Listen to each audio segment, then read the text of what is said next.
The black Rolls-Royce Phantom glided to a stop in front of Hartford Tower, its gleaming surface reflecting the Manhattan skyline like a dark mirror.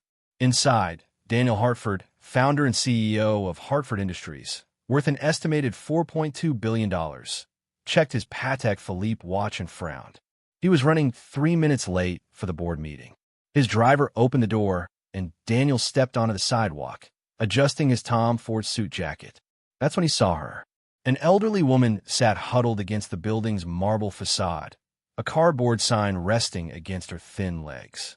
Her coat was threadbare, her silver hair matted, her hands trembling as she held out a paper cup to passing pedestrians. Most people walked by without a second glance.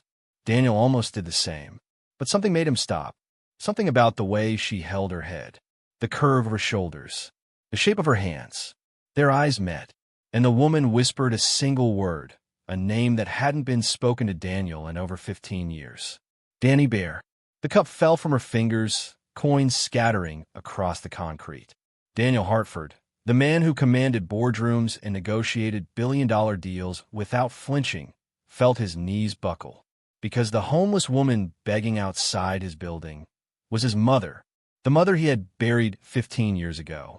The mother he had mourned every single day since. But the truth behind her suffering would destroy everything Daniel thought he knew about his life, his marriage, and the people he trusted most. To understand how this nightmare began, we need to go back 15 years, to a time when Daniel Hartford was just a hopeful entrepreneur with a devoted mother who believed in him more than he believed in himself. Margaret Hartford had been a widow since Daniel was 12 years old. When her husband Thomas died of a sudden heart attack, she was left with a modest life insurance policy, a small house in Queens, and a brilliant son with dreams bigger than their circumstances. She worked 2 jobs, cashier by day, cleaning offices by night, to ensure Daniel never wanted for anything. When he got accepted to Columbia Business School, Margaret sold her late husband's prize gold watch, the only valuable possession Thomas had left behind, to pay the tuition deposit. Education is the door, Danny Bear, she would say, pressing the acceptance letter to her heart. And you're going to walk right through it. Daniel did more than walk through. He sprinted. By 28, he had founded his first tech startup. By 30, he'd sold it for $12 million. By 32, he had launched Hartford Industries, and investors were lining up to be part of his vision. Through it all, Margaret was his rock. She attended every product launch, sitting in the front row with tears of pride streaming down her face. She was the first person he called with good news, and the only person who could calm him during setbacks. When Thomas Hartford had died, he'd left Margaret more than memories. He'd also left her the deed to a valuable piece of commercial property in Brooklyn, land that would eventually be worth tens of millions as the neighborhood gentrified. Additionally, Daniel had insisted that his mother hold 15% of Hartford Industries' founding shares. "This company exists because of you, Mom," he had told her. "You deserve every bit of this success." Then Victoria entered the picture. Victoria Ashworth was everything Daniel thought he wanted: elegant, sophisticated, connected. She came from old money, moved in the right circles, and seemed to adore him. They met at a charity gala, and within 6 months they were engaged. Margaret tried to be happy for her son. She really did. But something about Victoria made her uneasy. The way Victoria's smile never quite reached her eyes. The way she steered conversations away from Margaret at family dinners. The subtle comments about how Daniel needed to move beyond his humble roots to truly succeed in high society. "She's just adjusting, Mom," Daniel would say whenever Margaret voiced her concerns. "Give her time." Margaret gave her time. She gave her the benefit of the doubt. She even gave Victoria her blessing at the wedding, clasping her new daughter-in-law's hands and welcoming her to the family. Victoria's hands had been cold. Around the same time, Daniel's college roommate Marcus Webb had become his business partner and chief financial officer. Marcus was charming, quick with a joke, and seemed genuinely devoted to the company's success. Daniel trusted him implicitly. He had no idea that Marcus and Victoria had begun an affair just 3 months after the wedding. He had no idea that they spent their private moments discussing how to remove the one obstacle standing between them and complete control of the Hartford fortune. His mother, Margaret's shares, Margaret's property, Margaret's influence over Daniel. All of it had to go. The plan they devised was elegant in its cruelty. They would wait for the right moment, a time when Daniel would be far away, too consumed by business to ask questions. A time when Margaret would be vulnerable and alone. That moment came on a rainy October night when Daniel was in Singapore, negotiating a deal that would make Hartford Industries a global player. He received the call at 3 a.m, Singapore time. There had been a fire at his mother's house. Margaret hadn't survived. Daniel flew home immediately, devastated beyond words. He identified what he was told were his mother's remains. Though the fire had been so severe, they said, that dental records were necessary. Victoria held him as he sobbed. Marcus handled the funeral arrangements so Daniel wouldn't have to. They buried an empty casket in Queens, next to Thomas Hartford's grave. Daniel delivered the eulogy through tears, promising his mother that he would make her proud, that her sacrifices had not been in vain. In the crowd, Victoria and Marcus exchanged a glance. Phase 1 was complete. Daniel thought that night had destroyed everything. But the real destruction was happening in a place he couldn't see, to a woman who would suffer in silence for over a decade. There was no fire. While Daniel was flying home to mourn, his mother was waking up in a cold, sterile room 300 miles away, strapped to a bed she didn't recognize, surrounded by faces she had never seen. Victoria and Marcus had been planning for months. They had found a corrupt psychiatrist, Dr. Leonard Vance, who ran a private facility in rural Pennsylvania. For the right price, he would admit anyone, diagnose anything, and ensure patients remained exactly where their families wanted them. The paperwork was flawless. Using forged power of attorney documents and fraudulent medical records, Victoria had Margaret committed for severe early-onset dementia with violent tendencies. The commitment order bore a signature that looked exactly like Daniel's, because Marcus had spent weeks practicing it. When Margaret woke up, groggy from the sedatives they had given her, she had no idea where she was or how she had gotten there. "There's been a mistake," she told the orderlies. "I need to call my son, Daniel Hartford. He'll sort this out." The staff exchanged knowing looks. They had been warned that the patient would say exactly this, that she would claim to be the mother of a famous billionaire, that she would insist none of this was real. Classic delusion, Dr. Vance had explained. Textbook dementia.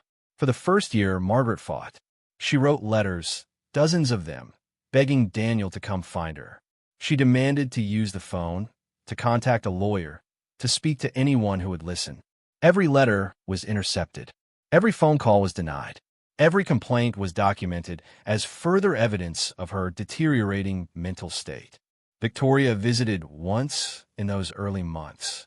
She came alone, dressed in black, and stood at the foot of Margaret's bed with a smile that made Margaret's blood run cold. "He thinks you're dead," Victoria said softly. "He cried at your funeral. It was really quite touching. And now, all those shares you were holding, they've been transferred to a trust. Your property in Brooklyn? Sold. Everything you had is gone, Margaret, and no one is coming for you. Ever." Margaret lunged at her, but the restraints held. Victoria simply laughed and walked away. That was the last time Margaret saw anyone from her former life. The years crawled by in that facility. Margaret watched her health decline. She watched other patients come and go, some released, some transferred, some carried out in body bags. She watched the seasons change through a barred window, wondering if Daniel ever thought of her, if he visited her grave, if he had any idea that his mother was alive and suffering just a few hundred miles away. She never stopped hoping. Every birthday, she would whisper, "Happy birthday, Danny Bear." Every Christmas, she would pray that somehow, some way, the truth would come out. Then, 3 years ago, the facility closed. A state investigation had uncovered financial irregularities, not the patient abuse, unfortunately, but enough to shut the place down. Dr. Vance fled to avoid prosecution. Patients were transferred to other facilities or released to family members. But Margaret had no family. According to her records, her only son had committed her and wanted nothing to do with her. She was released with nothing, no money, no identification, no way to prove who she really was. At 72 years old, Margaret Hartford found herself homeless. She made her way slowly back to New York. She slept in shelters when there was room, on park benches when there wasn't. She stood in soup kitchen lines. She learned to make herself invisible, because invisibility meant safety on the streets. She tried, once, to enter Hartford Tower. She had dressed in the cleanest clothes she could find, rehearsed what she would say, and approached the reception desk with what remained of her dignity. "I need to see Daniel Hartford. I'm his mother." Security escorted her out before she finished the sentence. The receptionist didn't even look up from her computer. After that, Margaret stopped trying to get inside. But she couldn't bring herself to leave. So she stayed. She claimed a spot on the sidewalk outside the building where her son worked, just close enough to watch him come and go. She saw him through the windows sometimes, a distant figure in a tailored suit, so different from the boy she had raised, yet still unmistakably her Danny Bear. She watched him get into cars that cost more than she had earned in her entire lifetime. She watched him walk past her without a second glance. She told herself that he didn't recognize her, that she had aged, that the streets had changed her, that he couldn't possibly know. But some nights, alone in the cold, she wondered if he simply didn't want to see. How long can a mother survive on nothing but hope? Margaret was about to find out. Daniel couldn't focus in the board meeting. He sat at the head of the table, nodding at the quarterly reports, but his mind was 3 floors down on the sidewalk with the homeless woman and the impossible words she had spoken. Danny Bear.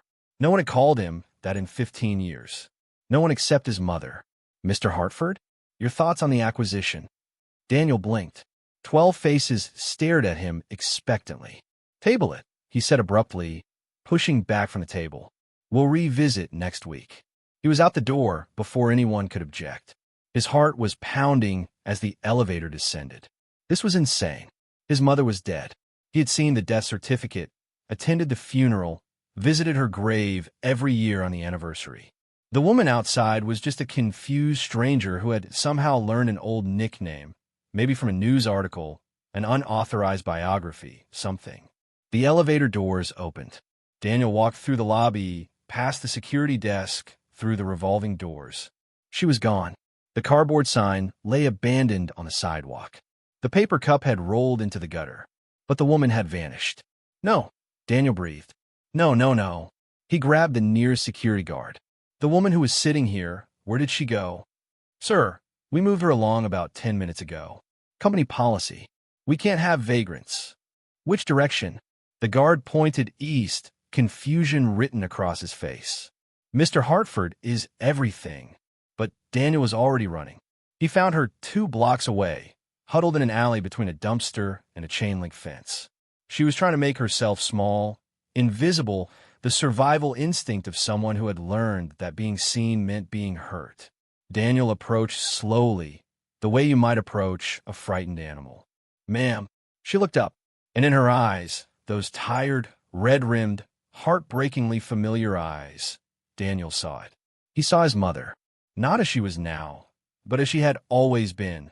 The woman who had held him when he was sick, who had cheered at his graduation, who had believed in him when no one else did. "Mom." The word came out broken, barely a whisper. Margaret's lips trembled. "You see me? You see me?" Daniel fell to his knees on the dirty concrete, designer suit forgotten. I see you, Mom. I'm here. They told me you knew," she sobbed. "They told me you wanted me gone. For 15 years, I thought you didn't want me anymore." "Never." Daniel was crying now, tears streaming down his face. "I thought you were dead. They told me you died. There was a funeral. I've visited your grave every year." He couldn't continue. The words choked in his throat. Margaret reached out with trembling fingers and touched his face. The face she had memorized in her darkest hours. The face she had pictured every night to keep herself sane. "My Danny Bear," she whispered. "My beautiful boy." From her coat pocket, she withdrew a photograph, faded, creased, held together by sheer force of will. It showed the 2 of them on his college graduation day, Margaret beaming with pride, Daniel holding his diploma like a trophy. She had carried it for 15 years. Through the institution, through the streets, through everything. Daniel gathered his mother into his arms, holding her as if she might disappear again. "I'm taking you home," he said fiercely, "and I'm going to find out who did this to you." What Daniel found when he started investigating would reveal a betrayal far deeper than he ever imagined, one that threatened not just his fortune, but his very life. Daniel installed his mother in the private guest wing of his penthouse, with round-the-clock nurses and the best doctor's money could buy. She was malnourished, anemic, suffering from untreated hypertension and early-stage arthritis. But she was alive. That was all that mattered. To Victoria, he said nothing about his mother's return. He claimed the guest wing was being renovated. He smiled at dinner, kissed her goodnight, and pretended everything was normal. Inside, he was burning. He hired the most discreet private investigation firm in the city, former FBI agents, forensic accountants, cyber specialists. Their instructions were simple. Find out everything about October 15th, 15 years ago. Find out what really happened. The evidence came quickly. First, the fire. Daniel had always accepted the official report. An electrical fault, rapid spread, his mother trapped upstairs. But the investigators found inconsistencies. The fire marshal who signed off on the case had retired to Florida 6 months later with a suspiciously generous pension. The insurance claim had been processed with unusual speed. And the body that was supposedly Margaret's? The dental records that confirmed identification had been provided by a dentist who had never actually treated her. There was no body because there had been no death. Second, the institution. Margaret's description led the investigators to Pine Haven Psychiatric Care, the now-defunct facility in rural Pennsylvania. Though the main records had been destroyed, backup files were recovered from a server that Dr. Vance had neglected to wipe. They contained admission papers, diagnoses, treatment logs, and most damning of all, a record of monthly payments from personal account.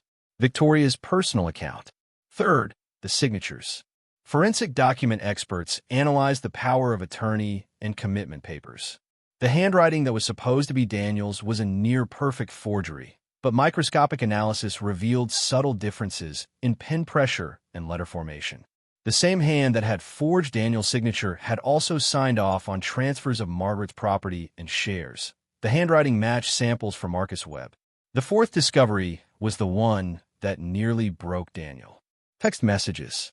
Thousands of them, recovered from cloud backups that Victoria thought had been deleted years ago. Messages between her and Marcus spanning over a decade. Messages that made clear their relationship was far more than professional. Messages that discussed Daniel with casual contempt, calling him the golden goose, and laughing about how easy he was to manipulate. And messages that discussed their next target. Daniel himself. They were planning to have him declared mentally unfit within the next 2 years. The same psychiatrist who had imprisoned Margaret, Dr. Vance, was back in practice in another state, ready to provide whatever diagnosis was required. Victoria would become conservator of his estate. Marcus would assume control of the company, and Daniel would spend the rest of his life drugged and imprisoned, just like his mother. The plan was set to begin in 6 months. Daniel read the messages with hands that trembled with rage. 12 years. He had shared a bed with this woman for 12 years.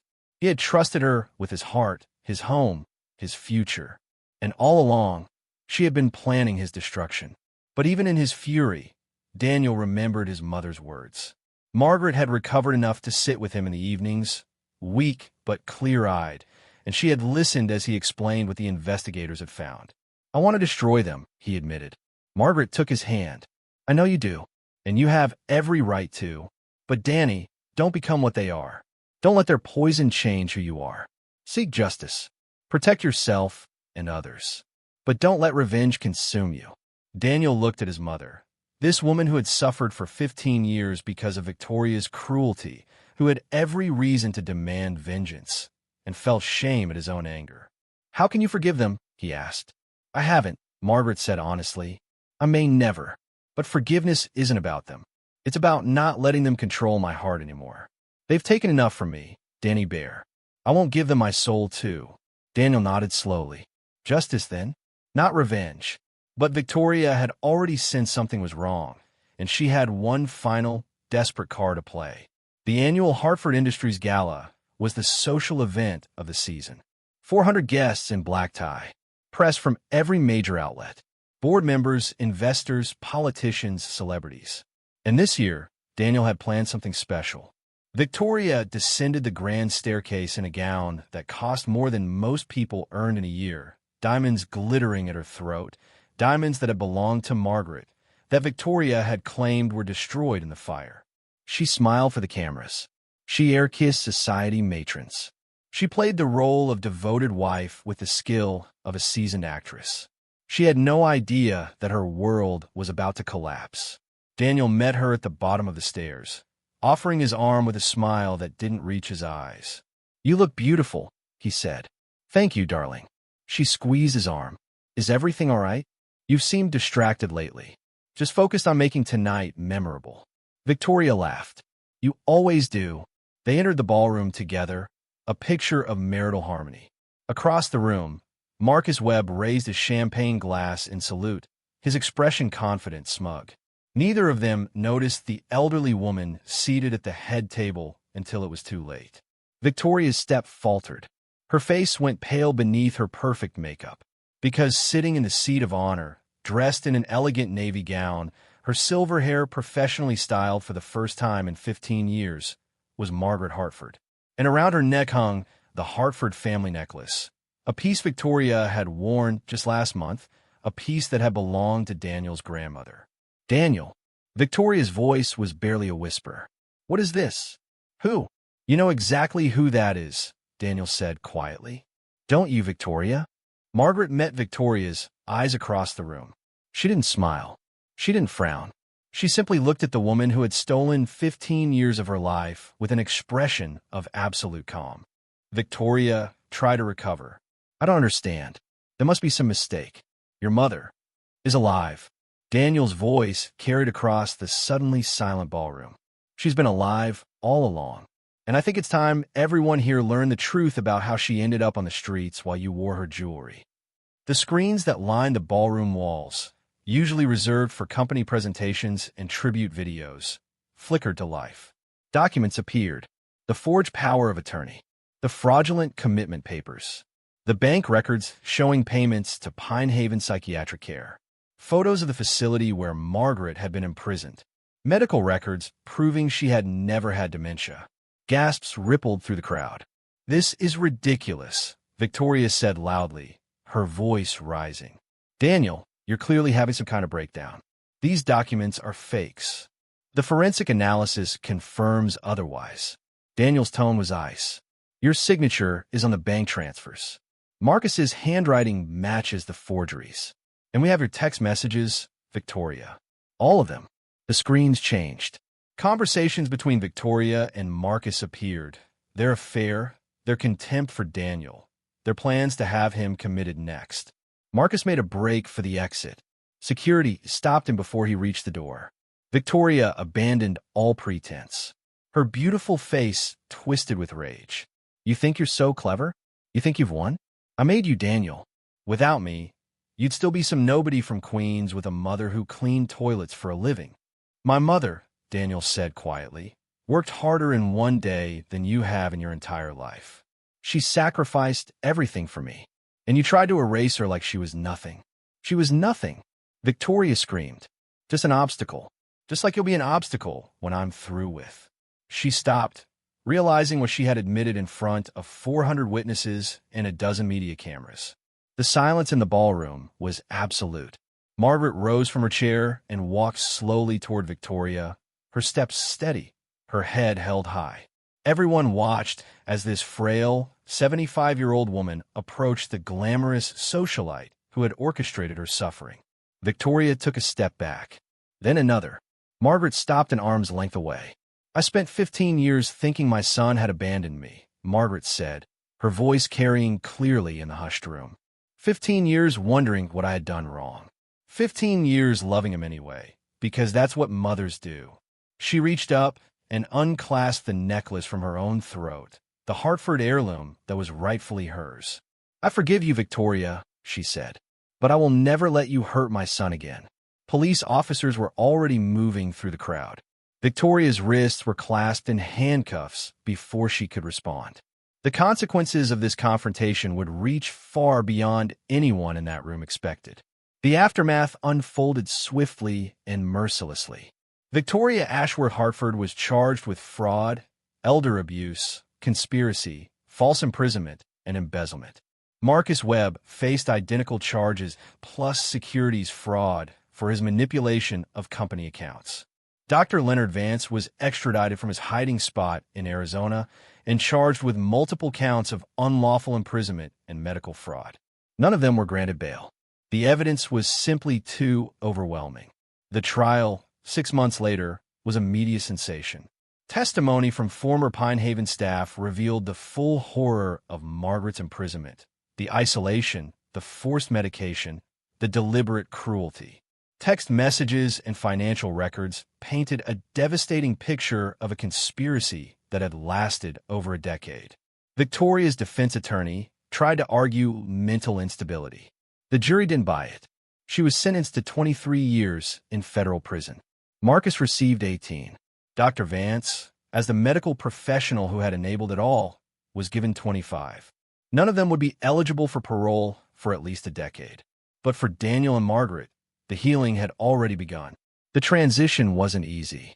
15 years had passed, and both of them had become different people. Daniel was no longer the hopeful young entrepreneur his mother remembered. Margaret was no longer the vibrant, energetic woman Daniel had lost. But they were still family. Margaret moved permanently into Daniel's penthouse, into a sunny suite overlooking Central Park.